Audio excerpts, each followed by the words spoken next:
And I am back with Tim Crawford once again. And guess what, folks? We're shifting in a different direction. We're going to actually talk about next-gen analyst relations for a few minutes. And some of you in the chat are going to be like, well, that's not as relevant to me. But in fact, what we're really talking about here is how to have more open conversations across the so-called ecosystems or communities or whatever you want to call them that are more beneficial to everyone doing a better job and delivering better projects. That's how I see it. And I do think that analysts can play an important role in that. And I've had an evolution across Diginomica where more and more in the last number of 6-7 years been more formalizing the analyst thing and going to a ton of analyst events. And, so I come at it from a different direction, and I always kind of end up meeting other outliers and independent voices, a number of really great ones in this chat today, by the way. And that's kind of how Tim and I met. But I wrote a piece a while back on next-gen analyst relations and what would it look like. And the piece was kind of a combination of a number of factors. I kind of have a 12-point framework that Tim has promised me someday he will riff on formally in a blog, which would be awesome.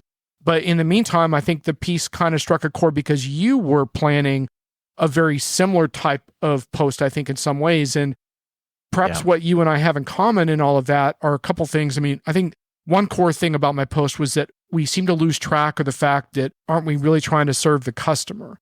And if we're really trying to serve the customer, then doesn't that change a whole lot in terms of what analyst relations should even look like? So that was one of my points. And the next point was just things around how the speed of today's business environment doesn't lend itself well to a lot of the practices of old, which have to do with, I released this quadrant or this trapezoid once a year, and then we meet once a year and we have a day-long thing or whatever, and it's like, come on, man. I mean, things are moving fast right now, and I need like a continued dialogue to help me do my job better. And so those were, I think if I had to pick from the 12, those were a couple of my key points. But I wanted to really open the floor to you in terms of not just my piece, of course, but just in general, because you've had an interesting experience as well coming into this so-called analyst role and analyst events from a different perspective. And what has that been like for you, and kind of what do you want to say about that? Yeah, thanks, John. And thanks for everyone that is participating in the discussion. I think we need to have more of this, right? So just to set the stage so everyone understands, I'm a former CIO coming into analyst relations. And so what that means is I'm not a career analyst. I don't know how the traditional analyst model worked. I do have some inklings of it now, but I'm not going to say I'm an expert in that. But to your point about customer centricity and customer focus, I come from that customer focus when I'm coming into these analyst summits and discussions with vendors. And I got to say, most of the conversations, it's very vendor centric and it's very industry centric, meaning how do I compare against my competition? But what's lost in that conversation is not just the perception of what they think the customer is doing, but the actual domain experience. And this is one of the items that's kind of in my list, and I've got a few that I'll highlight. But many analysts don't necessarily have domain experience in the areas that they're covering. So that's one piece that I find is a disconnect. But we have to understand analyst relations and industry analysts are another channel for a vendor to influence customers, to communicate with customers. Just like you've got partners, you've got sales organizations, you've got analyst relations. And so I think this is one piece. And Thomas, to your point about being external mouthpieces, I want to talk about that. So hold that thought for just a quick second. So I think this domain experience piece is something we have to get back to.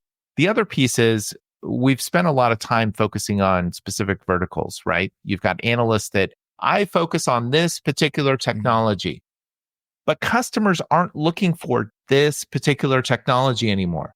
They're looking more horizontal. Whether they say it or not, they are. They're looking for something, but they're looking for the adjacencies that go with it, or they're looking for the platform. So take a big product like an SAP, right? They might be looking for one particular product, maybe a couple, but at the end of the day, they're going to try and look at the other pieces too. And so how do you start to bring that together? And I think this vertical versus horizontal approach is something else that has to change. The other thing I was, kind of to Thomas's point about being external mouthpieces, there's a conflation that's coming back or coming into the mix, which is the difference between analysts and influencers. And so I think the question should be, what are you first and foremost? Are you an analyst that has domain experience and therefore could have influence over customers? Or are you an influencer that can influence customers? And so it's important to understand those dynamics because those are not the same. Those are absolutely not the same. This is an interesting comment by Jason. John, perhaps analysts need to be more closely aligned with customers and user groups of the vendor partner solutions. And Jason, I would agree with that. And one thing I will tell you is that you can't force analysts to adopt the kinds of mindsets that Tim and I are talking about today. And unfortunately, my experience has been that a lot of them want to stay in whatever their lane is. I'm actually really shocked sometimes with some of my analyst colleagues that don't even want to make it out on the show floor and talk to customers informally because they just want to file whatever information they need on product updates and roadmaps and move on.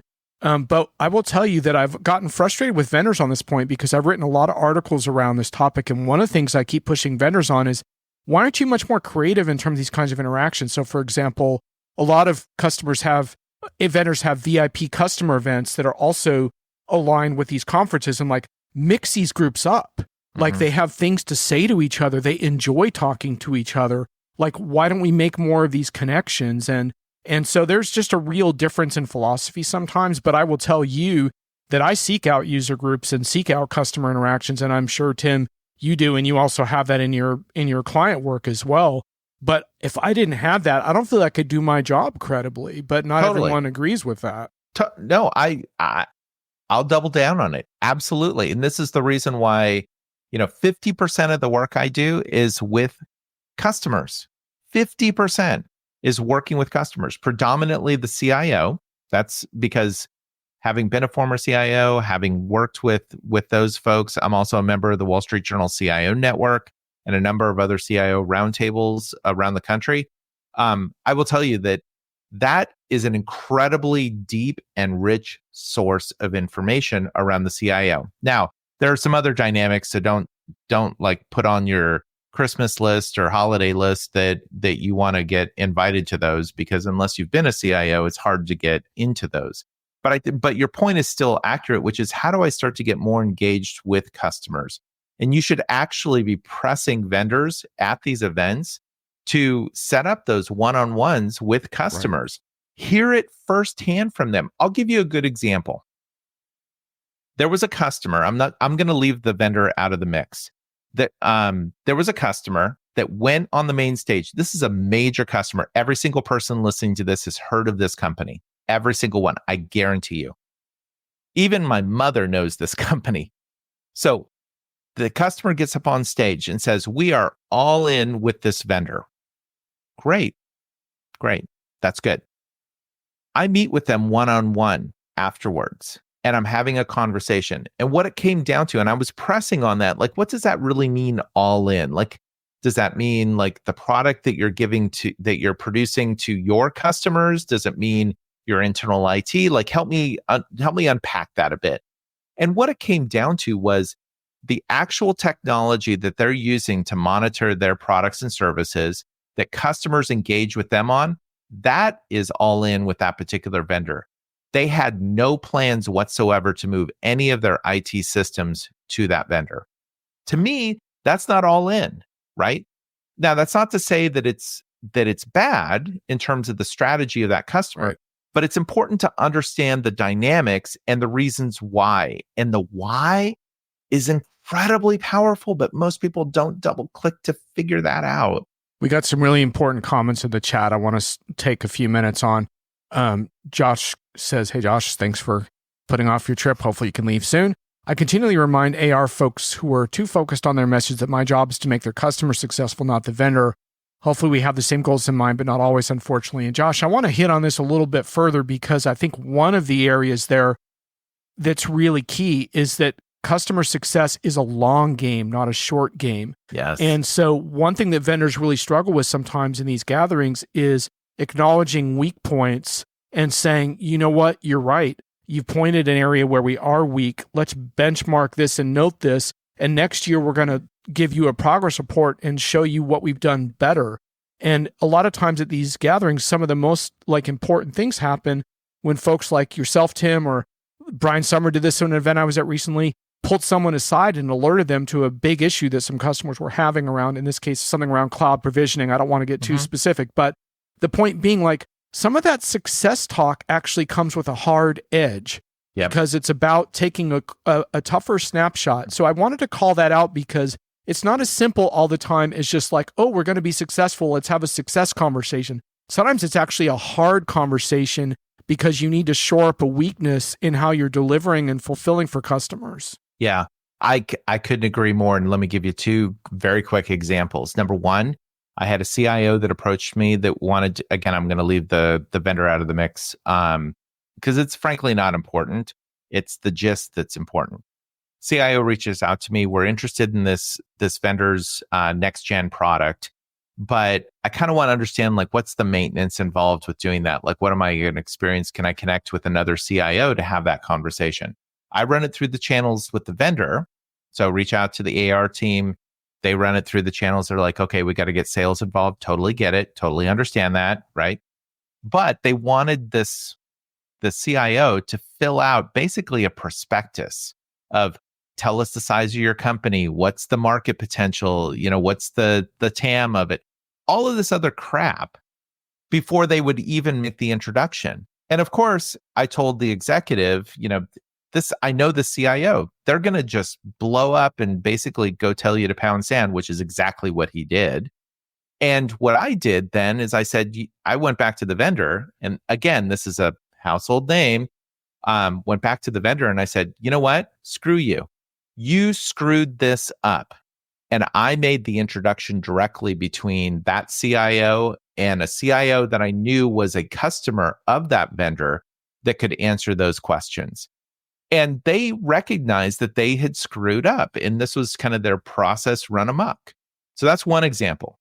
Second example is a CIO that came to me, relatively new customer of this vendor. Again, household name vendor, relatively new. They were the darling, part of a specific program they have for onboarding new customers into their product, really complicated product. And as soon as they signed the contract, they felt like, okay, it was crickets. Nobody's calling us back. Now we're starting to deploy this one major module and we're not getting the time and attention that we need, and nobody's kind of engaging. And now we have to engage a GSI to rewrite an application because we're getting pressured in terms of our internal business processes. We're gonna screw our business and our revenue if we don't go in a different direction quickly. And I'm like, hold that thought. I made a phone call to the executive that it was in charge of that division of the product. Within 24 hours, they were on the horn with that CIO, resolved the issue, and moved forward. What's the lesson here? You got to start listening to your customers. And I think for us being analysts, we have got to be listening to those customers too, because we can be a direct conduit to address some of these problems. In both of these cases, guess what happened? Both of those prospects and new customer, both of them went forward in building the relationship with this major vendor. We're talking tens to hundreds of millions of dollars of revenue over the next couple of years from the point of that particular conversation that would have gone away. And that was resolved. Now, that's not a, hey, look at me. That's not my point of bringing up these examples. But this is the kind of value that we can bring. And then as a follow-up, have the conversation with the vendor around how can we make sure that we don't do this again? Because if I'm seeing it, others are seeing it too, right? And so I think this is where that relationship between the vendor and the customer, we've got to do a better job as an analyst persona, if you will, to be able to understand those dynamics and also help kind of grease some of those skids. Indeed. We've got a lot of great comments going in the chat here. I pop a bunch of them up on the screen. It has to do with things like where analysts are getting paid from, and having, I think, the courage to, challenge vendors is a big theme. I did note in my piece that there's a lot of disclosure problems in our industry when it comes to analysts and where they're being funded. So there's many obstacles, obviously, in the path of all of this. But there's a real hunger, I think, amongst customers that I talk to for a better integration of these kinds of conversations. And I don't like it when we're stuck in NDA rooms and then we hop on planes and there's a total disconnect between our NDA discussions and everything that's happening on the ground. It just doesn't make sense. Yeah, John, can I go to a comment that Brian made? Yeah. So Brian made a comment about upsetting vendors. And I think this is part of the problem, right? Is that analysts and analyst firms, they kind of over-rotate and it becomes very pay to play, or to Brian's point, you become dependent on that revenue stream. And so you tend to give them favor and be a little easier on them. And I don't think that does you a service or them a service. And so what I've found is I have very specific business principles that I stand by.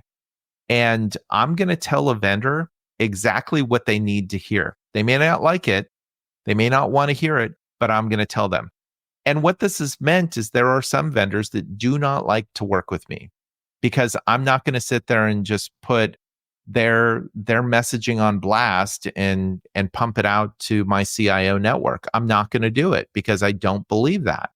And so you have to decide what your principles are. Now, granted, I will prioritize clients over non-rev clients in terms of my time and where I'm going, and how I'm investing my time. But that's different than pay to play, and that's very different than your point of upsetting a vendor. So I think that the piece is we have to kind of change the culture where vendors have to be open to listening. And there's one vendor in particular that's coming to mind, and quite frankly, it's a vendor that has a very acerbic relationship with customers, and you probably know who that is. But they're also not very open to listening to customers and listening to analysts. And a lot of the analysts that work with them, they placate them, right? They essentially tell them what they want to hear rather than what they need to hear. So I think it's important to kind of stand by your business principles and get away from that pay to play as much as you can.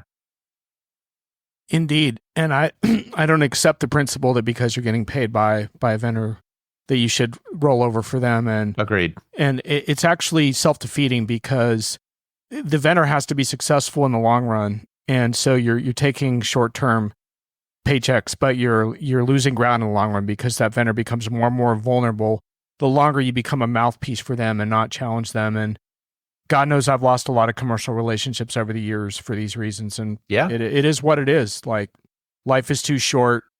The hell with it. I'm gonna speak the truth, and that's how it goes. Yeah, but here's the thing, John.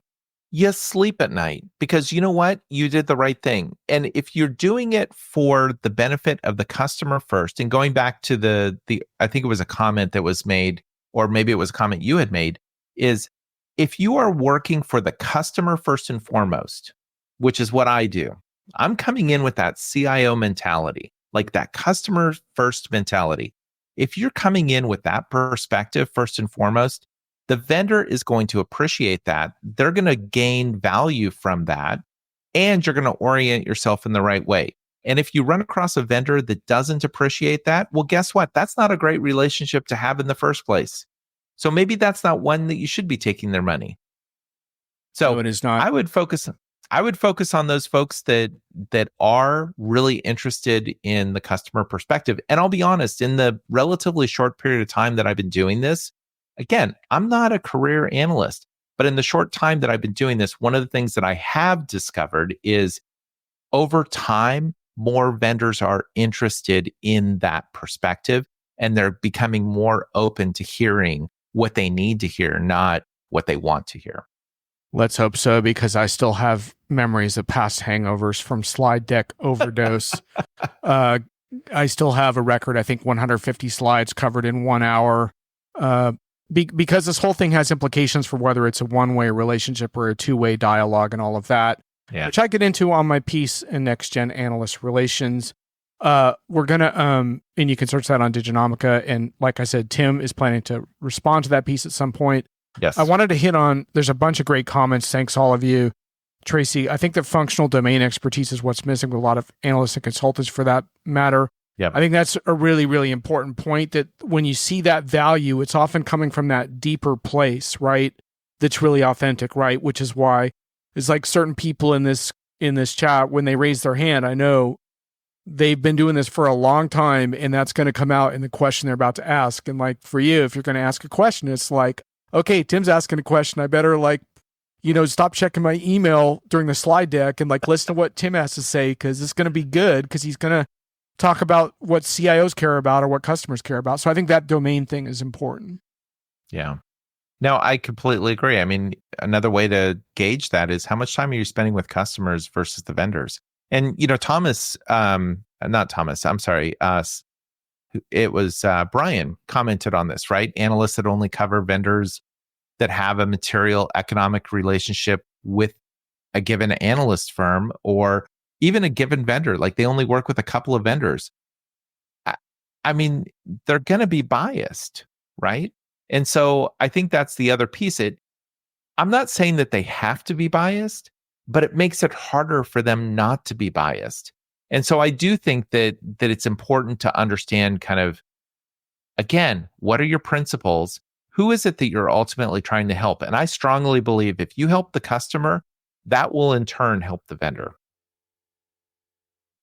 Yeah, so this is interesting. Jason, do you feel some large vendors and partners are using Vietnam-style communications to manage media narratives and customer perception?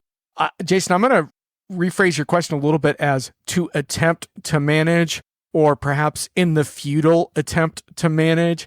Because, Tim, I think that one interesting point here is that some vendors still think they can control the narrative and the conversation about themselves, and it's futile, right? Yeah. And I'm sorry, but just like trying to control certain individuals, whether it's analysts or customers, or try to put a wrap on things, it doesn't work. This stuff always comes out. If you don't think so, just do a search on your favorite vendor and put the word Reddit in the search. Or you could do the same thing on Glassdoor or whatever. Yeah. Just quit managing the narrative. It's not going to work. But anyways, Jason still has a question about that. Do you think some vendors fall into that trap? Yeah, of course they do. And they're trying to overly control it. They're trying to use analysts as influencers, essentially.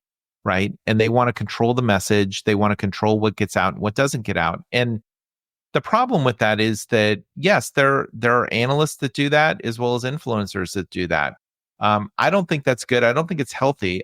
In the long run, when you look at what this is intended to ultimately accomplish, which is getting customers engaged, it's not just the eyeballs on a tweet or a post or whatnot. That's only part of the equation, but that's not the ultimate goal. The ultimate goal is getting the customer to say, you know what, I want to know more about that product, or can you help me address this issue, or I want to buy it. And that's the ultimate test. I think the more you control the narrative, the more you control the conversation. It's like, what's the old adage, right? It's like sand in your hand, right? It just falls between your fingers, right? The tighter you grip it, the more it falls through.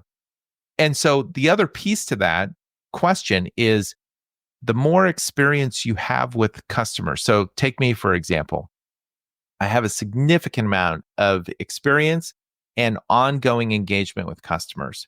That's valuable. Those customers want to hear my voice, not the vendor's voice. They want to hear how I am looking at that particular vendor and what's happening with it. They're not looking for the marketing speak. They're not. They can get that any different way, right? Indeed. And so another thing I said in my post, and we don't have time to get into this discussion today, but I do want to hit on it, which is I made the argument that a good chunk of analyst relations as it exists today, I consider quote unquote legacy, which is obviously a little bit insulting. So sorry about that. but it has to do with all the account servicing that is required for the Gartners, IDCs, and Forresters of this world in order to potentially remain on their various kinds of rankings and ratings and quadrants, trapezoids, whatever you want to call them.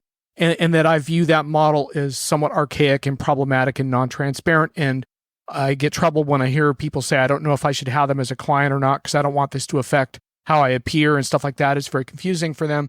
So, but I'm not stupid enough to say that that's gone, or that I argue that the influence of that is diminished somewhat from the old days because of the open conversations that happen. But what I'm arguing is that this next gen concept needs to happen in parallel to that, and that it's important, and that the kind of conversations we're having today are important. And the reason for that, in my mind, ties in a little bit to Sam's comment here about how baked into reseller contracts, your contract could be canceled if you talk negatively about OEM solutions. And what I find, Tim, is that in a lot of vendor communities, there are certain constituent groups that do feel a bit muzzled, and they can't speak as openly on LinkedIn as they might want. Customers even feel that way because they don't want to get in trouble with their own PR and stuff like that.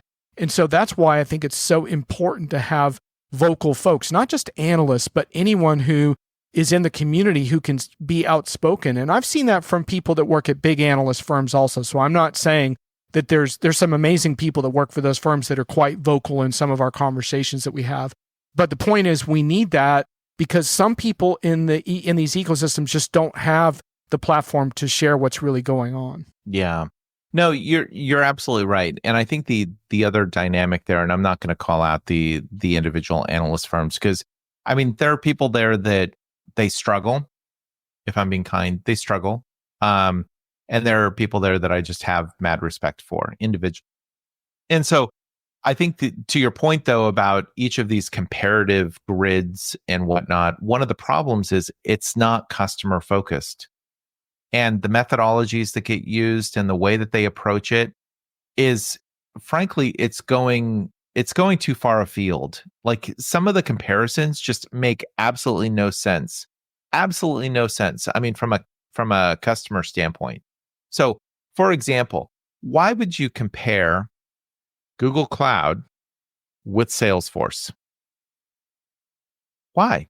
A customer's not doing a bake-off of Salesforce against Google Cloud, right? They're looking at Azure, they're looking at AWS, they're looking at Google Cloud, right? There are certain swim lanes that go together. But as we're going through time, these grids and comparative reports and whatnot, it's so weird in how they're going about it. And I think, number one, it creates a disservice for the customer because it's candidly misleading. It's completely misleading. But it also creates a credibility problem for these different firms too, that I'm not sure they really understand that. I don't know why they're doing this, but it creates a credibility problem where people just start to go, you know what, these are pointless. Like, why would I compare Salesforce and Google Cloud? I'm not going to do that. So what else are they misleading me on? So I think it's important that we understand the space, we understand what's going on here, and let's have an honest conversation about it. But that also isn't how people make decisions anymore either. Indeed. And it's not the stone tablets anymore for sure. And Brian says vendors want control more than just the product narrative, news about activist shareholder issues, market uptake or decline, sales losses, SaaS customer counts, market update of new product lines. Indeed. In fact, a lot of times after news announcements, it feels like we're scurrying around afterwards trying to figure out how many customers are actually using these products, when they're going to come out, and all of that stuff. And, to any of you in the chat, I would just say, regardless of whether you're an analyst or not, the more outspoken you can get away with being in your role, the better off your community and your projects are going to be. But I do respect the fact that some people do feel that they have to be a little quiet, in which case, try to feed the information to user groups and other people who can speak up, and because I think we get an inaccurate perception because of all the people that do feel like they can't say anything. I think that's absolutely true. But to Brian's point, if you break apart each of those pieces, which I'm not going to do, but if you look at what people are reporting on, do customers really care about this to the degree that the analysts think they do? Like, if you're talking about activist shareholder issues, I might care about it, but I'm going to put it in a box, right? Now, the vendor cares about it. Their competition cares about it. But does the customer care about it? And so I think, when you start talking about, like market uptake or decline, yeah, to some degree, recent sales losses, true SaaS customer counts, as a customer or prospect, I kind of don't care, right? I care in generalities, but do I care that, okay, it's up 2% this quarter year over year versus last quarter it was up 4% year over year? No, I don't care. Now, if you're an investor, maybe you care about that, but then you should be a financial analyst, not an industry analyst. And I think this is the other piece that people just kind of lose track of is, who is it that you're working for? Like, what the heck are you doing and who are you working for? And I will tell you this. So this is going to be a hard one to hear, because I also advise financial analysts. And I got to say, most of the financial analysts that I work with could run circles around the amount of knowledge and expertise and depth that they have over industry analysts in the same space, following the same companies. It's really that dramatic. Interesting. I've had some conversations with some financial analysts recently that gave me a slightly different impression, but I will say the knowledge of markets and stuff is like unimpeachable for sure. I think sometimes they don't understand some of the nuances of things like how cloud numbers get reported and what that adoption looks like versus like private cloud, and how vendors play games with how those numbers are lumped in and stuff. But that's why I love the dialogue with the financial analysts, because they bring something so different to the table, whether or not you and I would agree fully on who knows more or what. But there's a really interesting thing, which is no coincidence that these groups are kept separate at shows, because things would really get dangerous if these two groups were brought together. But I can understand why those two groups are not brought together, though, because there's legal implications for the financial analysts mingling with people like us that have arguably insider information that they don't have. So that's not going to change. They'd never be allowed in a lot of ways, because if you've ever dealt with financial analysts, number one, you have to go through a series of compliance questions as part of every interaction. And most industry analysts would not be able to get through the questions successfully. I mean, the compliance teams would just say, no, can't talk to that person. Well, I'm glad the stream stabilized. That makes me happy, because like I said, it's been a little spotty on LinkedIn lately. We should wind down because I'm starting to lose it, and we've run over. Those of you who know my show know that I don't do the super annoying, like, oh, it's the top of the hour, we have to stop because something happens at the top of the hour and we must implode at that point. I like to go until we're out of time, and I'm surprised by how much staying power, frankly, Tim, this topic had amongst the chat. You guys have been absolutely brilliant, and I tried to get to most of your comments, but there were a whole slew of them. And clearly we're going to need to return to this topic on my show in the future, because people actually do want to talk about it. So, yeah.